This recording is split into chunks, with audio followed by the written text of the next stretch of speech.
Hello दोस्तों, आज हम जानेंगे कि बाली ने हनुमान जी को युद्ध के लिए क्यों ललकारा था। एक बार अपनी ताकत के नशे में चूर बाली लोगों को धमकाता हुआ वन में पहुंचा और चिल्लाने लगा कि कौन है जो मुझे हरा सकता है। किसी ने माँ का दूध पिया है जो मुझसे मुकाबला करे। हनुमान जी उसी वन में राम नाम जप से तपस्या कर रहे थे।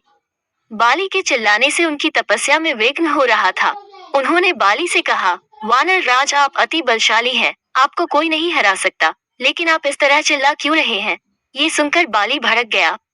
उसने हनुमान जी को चुनौती दी और यहाँ तक कहा कि रे वानर, तू जिसकी भक्ति करता है मैं उसे भी हरा सकता हूँ। राम का मजाक उड़ता देख हनुमान को क्रोध आ गया है और उन्होंने बाली की चुनौती स्वीकार कर ली। दंगल के मैदान में हनुमान जी ने जैसे ही बाली के सामने अपना कदम रखा, ब्रह्मा जी के वरदान के अनुसार हनुमान जी की शक्ति का आधा हिस्सा बाली के शरीर में समाने लगा। इससे बाली के शरीर में उसे अपार शक्ति का एहसास होने लगा।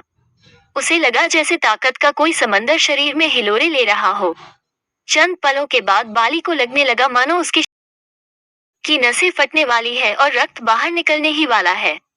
तभी अचानक ही वहां ब्रह्मा जी प्रकट हुए और उन्होंने बाली से कहा कि खुद को जिंदा रखना चाहते हो तो तुरंत ही हनुमान से कोसों दूर भाग जाओ, अन्यथा तुम्हारा शरीर फट जाएगा। बाली को कुछ समझ में नहीं आया, लेकिन वो ब्रह्मा जी को यूं प्रकट देखकर समझ गया कि कुछ गड़बड़ है और वो वहां से तुरंत ही भाग खड़ा हुआ। बहुत दूर जाने के बाद उसे राहत मिली। शरीर में हल्कापन लगने लगा।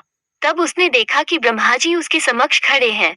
तब ब्रह्मा जी ने कहा कि तुम खुद को दुनिया में सबसे शक्तिशाली समझते हो, लेकिन तुम्हारा शरीर हनुमान की शक्ति का छोटा सा हिस्सा भी नहीं संभाल पा रहा है।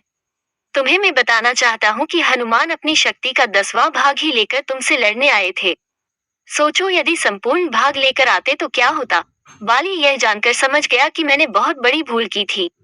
बाद में बाली ने हनुमान जी को दंडवत प्रणाम किया और बोला, अथाह बल होते हुए भी हनुमान जी शांत रहते हैं और राम भजन गाते रहते हैं, और एक मैं हूँ जो उनके एक बाल के बराबर भी नहीं हूँ और उनको ललकार रहा था।